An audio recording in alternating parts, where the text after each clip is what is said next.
पहली नज़र की मोहब्बत क्या होती है, कोई मुझसे पूछे। उस लड़की को मैंने एक ही नज़र देखा था और मैं उसका दीवाना बन बैठा था। या यूं कह ले, मैंने उसे देखा ही नहीं था, बस उसकी एक झलक देखी और वो मेरे दिल पर अपनी मोहब्बत की छाप छोड़ गई थी। ऐसी मोहब्बत जो अब तक मेरे दिल पर छपी हुई है, लेकिन शायद उसका साथ मेरी किस्मत में नहीं लिखा था।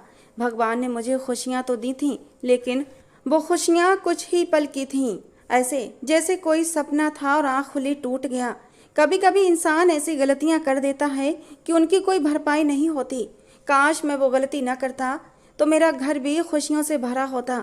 अंजलि मेरे साथ होती। मैं अंजलि का कातिल हूँ और मैं खुद को कभी भी माफ़ नहीं कर सकता। काश कि मुझे भी मौत आ जाए और वहाँ अंजलि के पास जाकर मैं उससे माफ़ी मांग सकूं। उस दिन मैं अपनी छत पर चहलकदमी कर रहा था जब मुझे एक लड़की की आवाज़ आई थी। मैंने हैरत से दूसरी छत की तरफ देखा था। मैं यहाँ काफ़ी महीनों से रह रहा था, लेकिन वहाँ पर किसी की हंसी की आवाज़ का आना मैंने पहली बार सुना था और इसलिए मुझे कुछ डर सा महसूस हुआ था। लेकिन फिर एक गोरी सी कलाई मेरी छत की मुडेर पर देखी थी, जिस पर लाल रंग की कांच की चूड़ियाँ पहनी हुई थीं। जहाँ पर मैं खड़ा था शायद वो लड़की मुझे देख नहीं सकती थी, हालांकि मैं उसे देख चुका था। वो अपने मोबाइल से किसी से बात कर रही थी, शायद अपनी कजिन या सहेली से। कह रही थी, हाँ हम लोग कल ही यहाँ शिफ्ट हुए हैं, बहुत ही साफ सुथरा सा इलाका है, घर भी बहुत हवादार है और मेरी सबसे पसंदीदा जगह छत भी इस घर में मौजूद है, वरना पहले फ्लैट में रहते हुए तो मेरा दम घुट जाता था। बड़ी ही बातूनी टाइप की लड़की लग रही थी, लेकिन आवाज़ बड़ी ही प्यारी थी। जहाँ वो खड़ी थी मैं उसका बस आधा ही चेहरा देख पाया था, वो भी दाएं तरफ से। फिर वो बात करते करते नीचे चली गई थी। मेरी बहन भी काफ़ी मिलनसार टाइप की लड़की थी, मुझसे छोटी थी। बाकी की जानकारी मुझे अपनी बहन से उस लड़की के बारे में मालूम हुई थी। मेरी माँ भी उनके घर पर पड़ोसी होने का हक पूरा करने गई थी और जब से आई थी बस वो उसी लड़की जिसका नाम अंजलि था उसी की तारीफ़ें किए जा रही थीं। कहने लगी, इतनी खूबसूरत लड़की है लेकिन जरा भी घमंड और गुरूर नहीं है और ना ही आजकल की लड़कियों की तरह नखरे हैं। हमें तो लगा ही नहीं किसी गैर के घर गए थे। मेरी बहन कहने लगी, मम्मी आपने देखा नहीं अंजलि के हाथ में कितना स्वाद है, उसने चाय भी कितनी मज़ेदार बनाई थी, एकदम कड़क। पीते ही मैं तो होश में आ गई थी। बस एक महीना लगा था मेरी बहन को अंजलि की पक्की सहेली बनते हुए। मैंने बस एक ही झलक उसकी देखी थी। दोबारा मैं कई बार छत पर गया लेकिन वो मुझे नज़र नहीं आई थी। अक्सर मैं अपनी बहन से बहाने बहाने से अंजलि के बारे में पूछने लगा था। एक बार उसी ने मुझे बताया कि अंजलि बहुत कम बाहर निकलती है। कहती है, मुझे बाहर निकलना पसंद नहीं है, बाहर उठने वाली गैर मर्दों की गलत नज़रें मुझे पसंद नहीं हैं।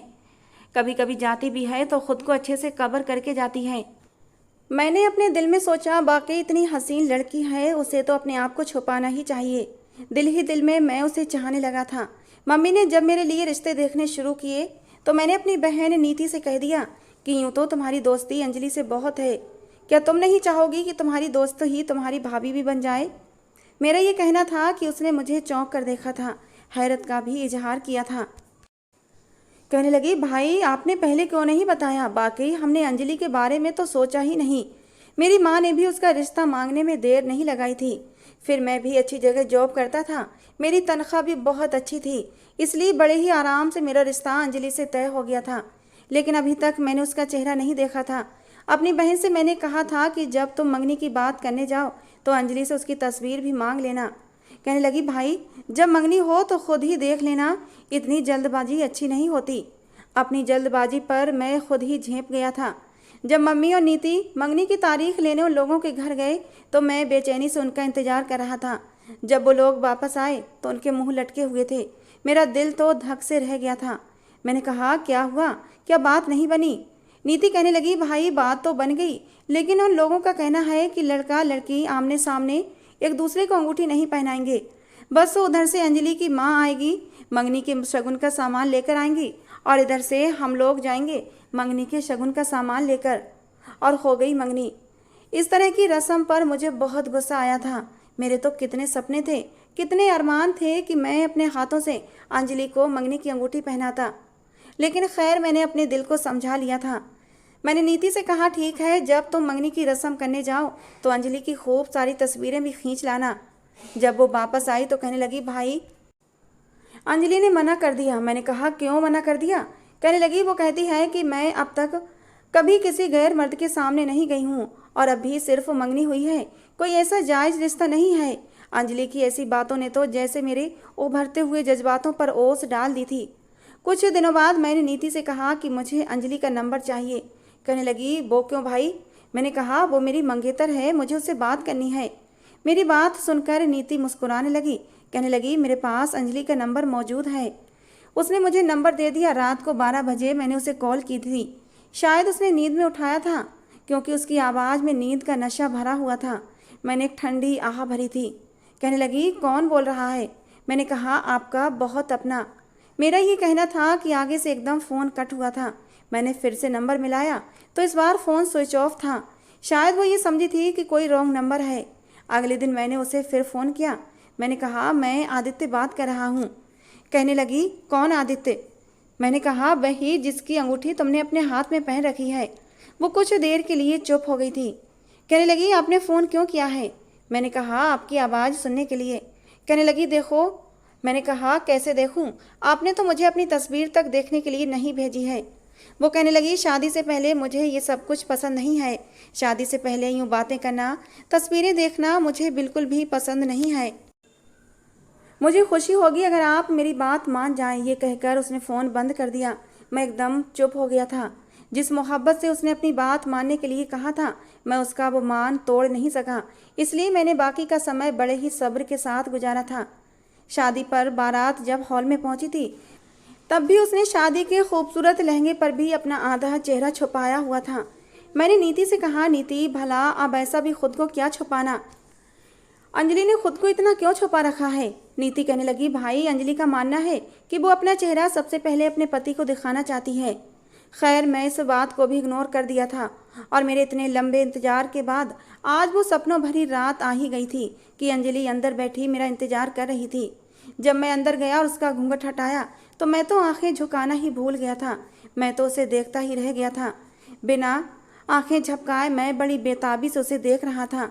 शायद वो मेरे यूं देखने पर नर्वस हुई थी, क्योंकि वो पहलू बदलने लगी थी। मैंने थोड़ी से पकड़कर उसके चेहरे को कुछ ऊंचा किया था। मैंने कहा, बहुत ही जालिम टाइप की लड़की हो तुम। अपना हसीन चेहरा छुपाकर मुझे बहुत तड़पाया है तुमने, इसलिए आज पहलू बदलने की ज़रूरत नहीं है। बस तो तुम मेरे सामने किसी मुजस्समे की तरह बैठी रहो और मैं तुम्हें देखता रहूँगा। मेरी बात पर हया और शर्म के रंग उसके चेहरे पर बिखर गए थे, जो उसके हसीन चेहरे को 4 चांद लगा गए थे। सुबह बड़ी ही हसीन थी। जब मैंने सबसे पहले उठते ही अंजलि का चेहरा देखा था, मैंने उसके माथे पर प्यार किया तो वो एकदम से उठ गई थी। मुझे देखकर फिर से शर्म के रंग उसके चेहरे पर बिखर गए थे। शादी के 3 दिन बाद ही मुझे मेरे दोस्तों ने तोहफा दिया था और वो था हनीमून का। हमारा ट्रिप दिल्ली से गोवा का था। मैं बहुत खुश था कि चलो छुट्टियाँ अंजलि की संगत में गोवा के खूबसूरत नज़ारों में गुजारूंगा। लेकिन जब मैंने अंजलि को बताया तो वो बजाय खुश होने के चुप हो गई थी। कहने लगी, मुझे समंदर किनारे नहीं जाना, वहाँ का माहौल मुझे पसंद नहीं है। वहाँ पर लड़कियाँ बेशर्मी से आपत्तिजनक कपड़ों में घूमती फिरती हैं और मुझे इस तरह का माहौल बिल्कुल भी पसंद नहीं। इस बात को तो खैर मैं भी मानता था कि लड़कियाँ समंदर के किनारे अपनी इज्जत का बिल्कुल भी ख्याल नहीं करती थीं। मैंने कहा, लेकिन हमें इस बात से क्या परवाह, किसी और की लाइफ में हमें इंटरफेयर क्यों करना? बस तुम अपना ख्याल रखना। और ये मेरी दिली ख्वाहिश भी है कि मैं तुम्हारे साथ गोवा जाऊं। मेरी बात सुनकर अंजलि ने कुछ भी नहीं कहा था और चुपचाप अपनी पैकिंग करने लगी थी। हमारा 8 दिन का टूर था और इन 8 दिनों में मैं खूब इंजॉय करना चाहता था। इन्हें अपनी ज़िंदगी के यादगार पल बनाना चाहता था। ज़िंदगी में जब कभी अंजलि और मैं साथ बैठते तो इन पलों को याद करते। सर्दियों का मौसम था जब हम दोनों गोवा के होटल पहुंचे थे। रात उस समय गहरी हो चुकी थी, लेकिन प्रॉब्लम ये हुई कि जिस होटल में मुझे कमरा लेना था वो पूरा भर चुका था। मैंने बहुत चाहा कि मुझे कमरा मिल जाए, लेकिन नहीं मिला। न जाने कितने देर तक मैं अंजलि को कई होटल पर लेकर गया था, लेकिन मुझे कमरा नहीं मिला था। बस एक ही होटल में कमरा मिला था, वो भी डबल कीमत पर। रिसेप्शन पर बैठे एक लड़के ने सर से लेकर पैर तक अंजलि को देखा था। अंजलि के हाथों में अब भी मेहंदी का रंग था और उसने हाथों में भी चूड़ियाँ पहन रखी थीं। दूर से ही कोई पहचान सकता था कि हम लोगों की नई नई शादी हुई है। वो लड़का कहने लगा, आपकी नई नई शादी हुई है? मैंने कहा, जी हाँ। फिर मैं मुस्कुराने लगा। वो लड़का कहने लगा, यूँ तो हमारे होटल में खाली कमरा नहीं है, लेकिन एक स्वीट रूम है जो कि ख़ास न्यू मैरिड कपल के लिए होता है। इस वक्त मुझे कमरे की बहुत ज़रूरत थी। मैंने कहा वही दे दें। उसने मुझसे कहा कि थोड़ी देर आप लॉबी में बैठकर इंतज़ार कर लें। मैंने कहा ठीक है। मैं अंजलि को लेकर सामने सोफे पर बैठ गया। उस लड़के ने वेटर को बुलाया और उससे कहने लगा कि स्वीट रूम की सफाई करो। देखो नए दूल्हा दुल्हन आए हैं, कमरा एकदम खूबसूरत लगना चाहिए। जानते हो ना तुम्हें क्या करना है। उसकी बात सुनकर वो वेटर मुस्कुराने लगा, कहने लगा जी हाँ मैं सब जानता हूँ। 15 मिनट हम लोग बाहर बैठे बातें करते रहे। 15 मिनट बाद ही वो वेटर आकर कहने लगा आपका कमरा रेडी है। और उस वेटर के साथ ही हम रूम तक पहुँचे थे।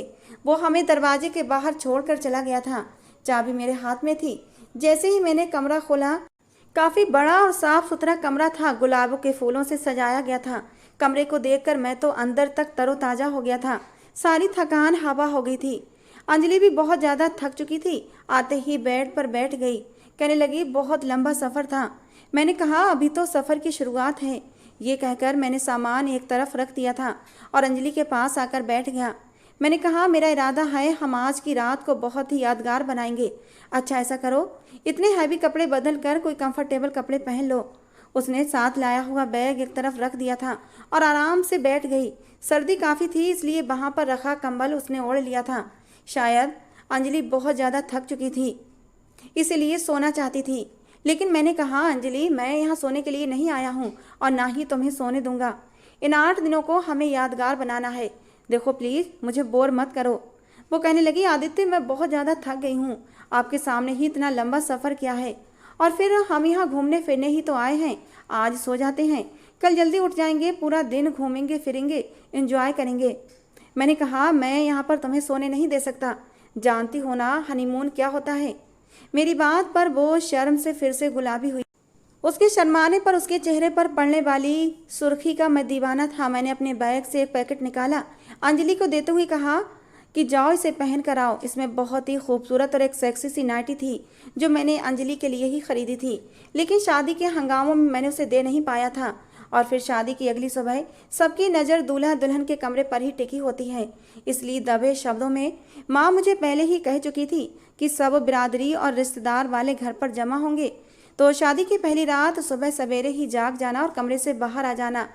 3 दिन बस यूं ही रिश्तेदारों की नज़र हो गए थे और अभी 8 दिन हमें मिले थे, तो मैं इन्हें बर्बाद करना नहीं चाहता था, क्योंकि मैं जानता था यहाँ से जाने के बाद अंजलि घरदारी में बिजी हो जाएगी और मैं अपने ऑफिस के कामों में लग जाऊंगा। इसलिए चाहता था ये दिन मैं उसकी संगत के साथ भरपूर इंजॉय करूं। थक तो मैं भी गया था, लेकिन इस वक्त अंजलि के साथ अपनी हर इच्छा पूरी करना चाहता था। शादी के नए नए जज्बात भी अपनी चरम पर थे। अंजलि ने जब कपड़े देखे तो शर्मा गई थी, लेकिन मेरी खुशी के लिए उसने वो पहन भी लिए थे। उस रात को मैंने यादगार बनाया था, अपने दिल की सारी इच्छाएं पूरी की थीं। सुबह हमारी आंख देर से खुली थी। ये 8 दिन मैंने ज़्यादा से ज़्यादा अंजलि के साथ ही गुजारे थे। हर रात खूबसूरत थी, पता ही नहीं चला कैसे समय गुजर गया था। हम लोग वापस दिल्ली आ गए थे और फिर वही हुआ जो होना था। मैं ऑफिस जाने लगा और अंजलि घर के कामों में बिजी हो गई थी। हमारी शादी को 2 महीने हो गए थे, लेकिन मेरे होश तो उस समय उड़े जब एक दिन मैं ऑफिस गया तो मेरे दोस्त मुझे शक भरी नज़रों से देख रहे थे और मुझे देखते ही आपस में घुसर पुसर भी करने लगे। मैं समझा शायद बॉस ने मेरी प्रमोशन का ऐलान कर दिया है। मैं अपने दोस्तों के पास आकर खड़ा हो गया। वो न जाने क्यों मुझे अजीब सी नज़रों से देख रहे थे। मैंने कहा क्या बात है, तुम लोग मुझे ऐसे क्यों देख रहे हो। वो ना में सिर हिलाकर कहने लगे नहीं बस यूं ही। उनमें से एक कहने लगा कि तुम्हारा गोवा का ट्रिप कैसा रहा था। मैंने कहा बहुत अच्छा रहा, हमने खूब इंजॉय किया था। मेरी इस बात पर वो हंसने लगा। मैंने कहा तुम्हारे दांत क्यों निकल रहे हैं। उसने कहा बस यूं ही। मैंने कहा पता नहीं क्यों मुझे ऐसा लग रहा है कि मेरी अच्छी परफॉर्मेंस पर बॉस मुझे प्रमोशन देना चाहते हैं। वो कहने लगा तुम्हारी अच्छी परफॉर्मेंस पर तो तुम्हें अवार्ड मिलना चाहिए, क्या खूब परफॉर्मेंस दी है तुमने। मैं उसकी बात समझा नहीं था। ऑफिस के सारे कलीग्स में बस मेरा एक ही दोस्त था जिसका नाम राहुल था। मेरा सबसे अच्छा दोस्त था। वो कुछ देर से ऑफिस पहुंचा था, लेकिन बहुत ही परेशान था। मुझे देखते ही कहने लगा आदित्य जरा मेरे पास आना। मैं उसके पास चला आया। मैंने कहा तुम्हें क्या हुआ है और ये तुम्हारी रंगत क्यों उड़ी है। मेरी बात सुनकर वो मुझे हैरत से देखने लगा, कहने लगा तुम्हें नहीं मालूम। मैंने कहा मुझे क्या पता और क्या नहीं मालूम, और आखिर तुम्हें हुआ क्या है। वो कहने लगा, क्या वाकई तुम्हें किसी बात की जानकारी नहीं है? मैंने ना में सिर हिला दिया। मैंने कहा, राहुल पहेलियां मत बुझाओ। कहने लगा, मेरे साथ बाहर आओ। वो मुझे ऑफिस से बाहर ले जाने लगा। मैंने कहा, पागल हो गए हो क्या? अगर बॉस को पता चला तो डांटेंगे। कहने लगा, बॉस सब कुछ छोड़ो, बस मेरे साथ चलो। मुझे नहीं पता कि वो मुझसे क्या कहना चाहता था। राहुल की घबराहट देखकर मैं भी घबरा गया था। मैं उसके साथ बाहर चला आया। उसने अपना मोबाइल ऑन किया और एक वीडियो मेरे सामने चला दी और उसे देखकर तो मेरे भी होश उड़ गए थे। मैं तो अपना सांस लेना ही भूल गया था। वो कहने लगा, देखो ये तुम्हारी वीडियो है और ये वायरल हो चुकी है। ये सुनना था, मुझे लगा जैसे किसी ने मेरे शरीर से जान निकाल ली हो। मेरा दिमाग चकरा कर रह गया था। मैंने कहा, ये कैसे हो सकता है? ये कैसे मुमकिन है? वो कहने लगा, मुझे नहीं मालूम। वो मुझसे पूछने लगा, क्या तुमने अपने मोबाइल से अपनी और अपनी पत्नी की कोई वीडियो तो नहीं बनाई थी? तुम्हारा मोबाइल चोरी तो नहीं हुआ? मैंने कहा, नहीं यार, ऐसा कुछ भी नहीं हुआ है। और मैं क्यों ऐसे वीडियो बनाने लगा?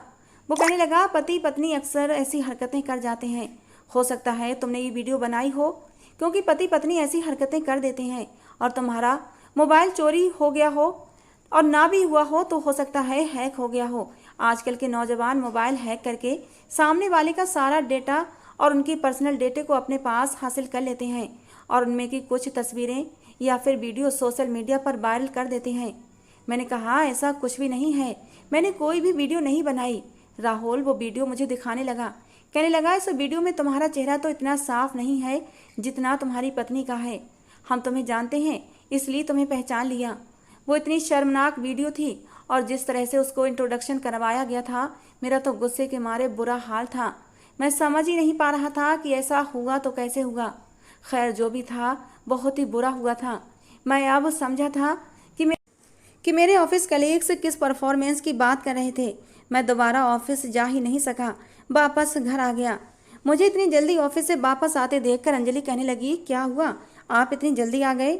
मैं उसे क्या जवाब देता। तेजी से वो वीडियो वायरल हो रही थी जो अब तक मेरे ऑफिस के कलीग्स तक पहुंच गई थी और अब वो मेरे रिश्तेदारों तक भी पहुंच गई होगी। मैंने कहा, मैं सोना चाहता हूँ। वो मेरे आराम का ख्याल करके चली गई थी। मैंने अपने दोस्त राहुल को फ़ौरन फ़ोन किया। मैंने कहा, यार ये वीडियो कैसे रुक सकती है? कुछ भी करो, उसे डिलीट करवाने के लिए मुझे बताओ क्या करना पड़ेगा। उसने कहा, साइबर क्राइम पर जाकर रिपोर्ट करवानी पड़ेगी, वहाँ पर कंप्लेंट दर्ज करवानी पड़ेगी। मैं चाहता था जल्द से जल्द ये वीडियो डिलीट हो जाए, लेकिन मैं नहीं जानता था इससे पहले ही कयामत मच जाएगी। अभी मैं राहुल से बात ही कर रहा था जब एक शोर मुझे बाहर सुनाई दिया था। जब मैं कमरे से बाहर निकला तो बराबर वाले घर से ही अंजलि के भाई मेरे घर आए थे। बहुत ही गुस्से में थे। मेरा गिरबान पकड़कर कहने लगे, कमीने इंसान, तुमने इसलिए हमारी बहन से शादी की थी? कमीने, तुझे आज मैं जिंदा नहीं छोड़ूंगा। ये सुनकर तो अंजलि भी हैरान थी। फौरन से हमारे पास आकर कहने लगी, भाई ये आप क्या कर रहे हैं? छोड़ें आदित्य को, क्या हो गया है आपको? वो कहने लगे, अंजलि तुम इस घर में नहीं रहोगी, अभी के अभी हमारे साथ वापस चलो, हम इसे जिंदा नहीं छोड़ेंगे। वो बहुत गुस्से में थे। मेरी माँ भी आ गई थी, मेरी छोटी बहन भी आ गई थी। सब लोग पूछने लगे, आखिर हुआ क्या है? उसके भाई कहने लगे, अपने इस घटिया बेटे से पूछें जिसने हमारी इतनी पवित्र और शर्मो हया वाली बहन के साथ इतना बड़ा खिलवाड़ किया है। मैंने कहा, मैंने कुछ नहीं किया है। वो कहने लगे, बकवास बंद करो। मैंने कहा, मैं सच कह रहा हूँ, मैंने कुछ भी नहीं किया है। मैं खुद परेशान हूँ कि ये क्या हो गया है, लेकिन कोई भी मेरी बात का यकीन नहीं कर रहा था। कहने लगे, जो कुछ तुमने किया है ना, उसका खमियाजा तुम्हें भुगतना पड़ेगा। ये कहकर वो अंजलि का हाथ पकड़कर उसे अपने साथ ले गए। मेरी माँ कहने लगी, आखिर हुआ क्या है? लेकिन मैं तो कुछ बात कर ही नहीं पा रहा था, इसलिए रोने लगा। मेरी माँ मुझे यूँ रोता देखकर परेशान थी। मैं उन्हें क्या बताता, कुछ समझ में नहीं आ रहा था मेरे साथ क्या हो गया था। मेरी बहन भी परेशान खड़ी थी। मैंने अपनी माँ से कहा कि आप नीति को यहाँ से भेजें तो मैं आपको कुछ बताता हूँ। मैंने नीति को किचन में भेज दिया। मैंने धीरे धीरे सारी बात अपनी माँ को बता दी। मेरी बात सुनकर कुछ देर तो वो भी मुझे हैरत से देखने लगी। कहने लगी, आदित्य ऐसा कैसे मुमकिन है? मैंने कहा, ये सच है। मेरी माँ भी मुझ पर शक करने लगी। मैंने कहा, लेकिन माँ आप मेरा विश्वास करें, इसमें मेरा कोई हाथ नहीं है, मैंने कोई वीडियो नहीं बनाई, मैं ऐसा क्यों करूँगा? वो कहने लगी, फिर तो मुमकिन ही नहीं, तुमने यकीनन कुछ ना कुछ किया होगा, ऐसा कैसे मुमकिन है? और ये तो मुझे भी समझ नहीं आ रहा था कि ये कैसे मुमकिन था। मेरी माँ भी बहुत परेशान थी। कहने लगी, जो हुआ बहुत बुरा हुआ। पता नहीं अब उसके भाई तुम्हारे साथ क्या करेंगे। रात को मैंने अंजलि को कॉल की थी, मैं उसे बताना चाहता था। उसने फ़ोन उठाया तो उसके आंसुओं से भरी आवाज़ मुझे सुनाई दी थी। मेरी तो जान ही निकल गई थी।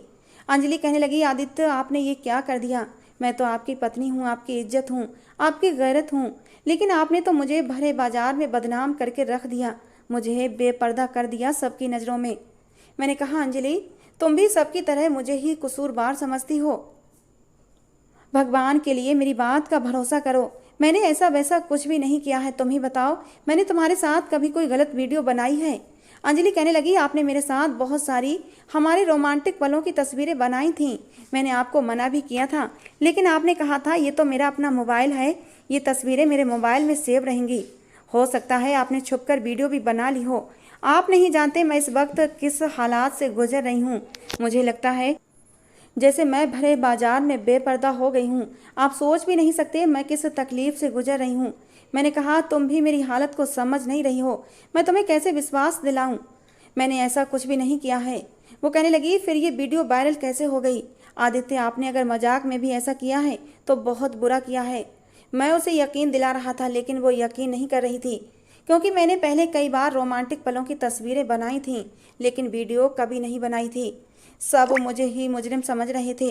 अब मैं मोहल्ले में निकलता तो लोग मुझे देखकर अजीब अजीब तरह की बातें बनाते थे। अंजलि अब तक मेरे घर वापस नहीं आई थी। एक बार मैं बाहर आंगन में था कि मुझे अंजलि के घर से शोर की आवाज़ आई थी। हम सब घर वाले परेशान हो गए। ऐसा लग रहा था जैसे कोई तेज आवाज़ में चीख रहा है, रो रहा है। मैं फौरन से दीवार की मुडेर से जाकर देखा तो अंजलि की भाभी और माँ रो रही थीं। उसके भाई भी परेशान खड़े थे, और जो खबर मुझे मिली, मेरे पैरों के नीचे से ज़मीन निकल गई थी। अंजलि की मां ने रोते हुए बताया कि अंजलि ने खुदकुशी कर ली है। ये सुनना था कि मुझ पर तो कयामत टूट गई थी। मैं फौरन से भागता हुआ उनके घर गया था। मेरे पीछे मेरी माँ और बहन भी गई थी, लेकिन अंजलि के भाई मुझे मारने लगे। कहने लगे, हमारी बहन की मौत के जिम्मेदार तुम हो। वो इस कदर शर्मो हया वाली लड़की थी कि आज तक उसने अपना चेहरा किसी गैर मर्द को नहीं दिखाया था। वो ये बदनामी सह न सकी। मैं कस्में खा रहा था, रो रहा था कि मैंने कुछ भी नहीं किया है, मैं निर्दोष हूँ, लेकिन कोई भी मेरा विश्वास नहीं कर रहा था। थोड़ी ही देर में पुलिस पहुंच गई थी। उसके भाइयों ने मेरे खिलाफ एफआईआर करवा दी थी कि मेरी वजह से उनकी बहन ने खुदकुशी की है। मेरी माँ उनके आगे हाथ जोड़ने लगी कि मेरे बेटे का कोई दोष नहीं है। अगर किसी ने उसके मोबाइल से हैक करके ये वीडियो वायरल कर दी होगी तो उसे नहीं पता, लेकिन कोई भी मेरी बात का और मेरी माँ की बात का भरोसा नहीं कर रहा था। पुलिस मुझे पकड़ कर ले गई, जेल में बंद कर दिया। मुझे आखिरी बार अपनी पत्नी का चेहरा तक देखने नहीं दिया था। मैं जेल में बैठा फूट फूट कर रो रहा था। मुझे अंजलि की बेतहाशा याद आ रही थी। कुछ ही दिन का साथ था मेरा और अंजलि का, और वो मुझे छोड़कर चली गई थी। मेरे साथ बैठे बाकी कैदी भी मुझे खामोशी से रोता देख रहे थे। उनमें से एक लड़का मेरे पास आकर बैठ गया। कहने लगा, लगता है पहले कभी तुमने कोई जुर्म नहीं किया है, इसीलिए तुम इतना रो रहे हो। मैंने कहा, मैंने तो कोई जुर्म किया ही नहीं है, मुझे तो पता ही नहीं है कि किस बात की सज़ा मिली है मुझे। वो लड़का मेरे जेल में आने की वजह पूछने लगा, और जब मैंने उसे वजह बताई तो वो मुझे हैरत से देखने लगा। कहने लगा, अगर बाकी तुमने ऐसी कोई वीडियो नहीं बनाई तो ये बताओ, क्या तुम शादी की रात किसी होटल में तो नहीं रुके थे। अक्सर नौजवान लड़के लड़कियां अपनी शादी की रात घर के बजाय होटल में सुहागरात मनाना ज़्यादा पसंद करते हैं।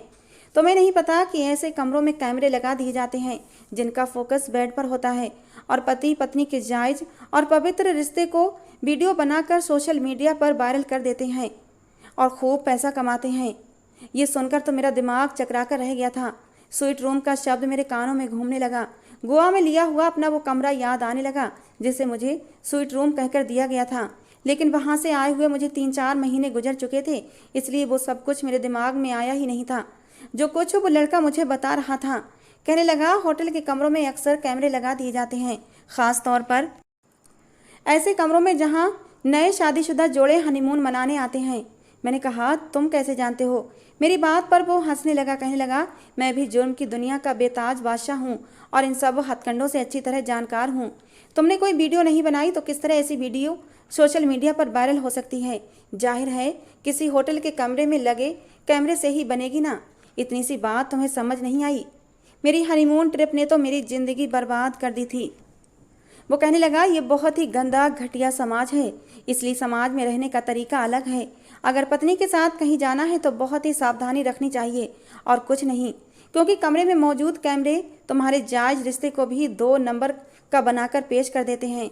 क्या तुमने सोशल मीडिया पर आने वाली वीडियोस को नहीं देखा? लोग 2 नंबर लड़कियों के साथ गलत वीडियो बनाकर सोशल मीडिया पर डाल देते हैं और उन्हीं कुछ वीडियो में ऐसी भी वीडियो होती हैं जो कि पति पत्नी अपनी शौखियों में मोबाइल पर बना बैठते हैं। मोबाइल में बनाई गई कोई भी चीज़ सेफ नहीं होती, कभी ना कभी किसी न किसी के हाथ लग जाती है। बहुत बड़े बड़े हैकर्स बैठे हुए हैं यहाँ पर, उनके लिए किसी का भी डेटा लेना मुश्किल नहीं है। फिर वो लड़का कहने लगा, बहुत से पति अपनी पत्नियों के मायके जाने पर जब उदास होते हैं तो उनसे गलत टाइप की वीडियो बनवाकर भेजने की जिद करते हैं, क्योंकि उन्हें पत्नियों की याद सताती है। इसलिए कहते हैं कि अपनी वीडियो बनाओ और हमें भेजो। वो लड़का कहने लगा, जो कुछ तुम्हारे साथ हुआ ये सब कुछ नया नहीं है। मैंने बहुत से ऐसे केस देखे हैं, सुने हैं। बहुत सी लड़कियों को ऐसी वीडियो पर खुदकुशी करते भी देखा है। लोग सब कुछ जानते बूझते भी दोबारा ऐसी गलतियां दोहराते हैं। सबको पता होता है कि होटल में बने हुए रूम में कैमरे लगे होते हैं मेरे भाई, इसीलिए सावधानी जरूरी है। तुम उन लोगों का बाल भी बांका नहीं कर सकते। उसकी बात सुनकर मेरी आंखों से आंसू बहने लगे थे। वाकई मैं समाज में इस तरह की फैलने वाली बुराई को रोक नहीं सकता था, क्योंकि हमारा सिस्टम करप्ट सिस्टम है। उसके खिलाफ कभी भी एक्शन लेकर बुराई पूरी तरह ख़त्म नहीं की जा सकती। लेकिन मेरा न्यू मैरिड कपल को एक मैसेज है कि भगवान के लिए अपना हनीमून मनाने के लिए ऐसी जगह पर न जाएं, और अगर जाना है तो बहुत ही सावधानी रखें, क्योंकि कमरे में लगी कैमरे की आंख आपका हंसता खेलता घर तबाह बर्बाद कर सकती है। मैं नहीं जानता कि मेरा आगे क्या होने वाला था, मुझे सज़ा मिलती या फिर मैं इस जगह से निकल जाता। लेकिन जो कुछ अंजलि के साथ हुआ वो मैं कभी भी भूल नहीं सकता था। काश कि वक्त का पहिया पीछे को घूम जाए और वो टिकट जो मुझे हनीमून के लिए तोहफे के तौर पर मिले थे फाड़ कर टुकड़े टुकड़े करके फेंक देता, या फिर मैं होटल के कमरे में जाकर अपने जज्बातों पर काबू रखता। वो मेरी पत्नी थी, उसने हमेशा मेरे साथ रहना था। ज़रूरी तो नहीं कि उसके साथ होटल के कमरों में जाकर रिश्ते बनाए जाते। हमें सिस्टम की रोकथाम नहीं कर सकते, लेकिन सावधानी कर सकते हैं। आज की कहानी एक बहुत ही ज़रूरी मैसेज है। बहुत से लोग इस बात से जानकार नहीं होंगे, लेकिन अगर कोई अनजान है तो भगवान के लिए हनीमून पर जाने से पहले ये वीडियो ज़रूर सुने। दोस्तों, आज की हमारी ये कहानी आपको कैसी लगी ज़रूर बताना। पसंद आई हो तो प्लीज़ लाइक करना। रोज़ एक नई कहानी सुनने के लिए हमारे चैनल को भी सब्सक्राइब करना। मिलते हैं दोस्तों अगली किसी नई कहानी के साथ।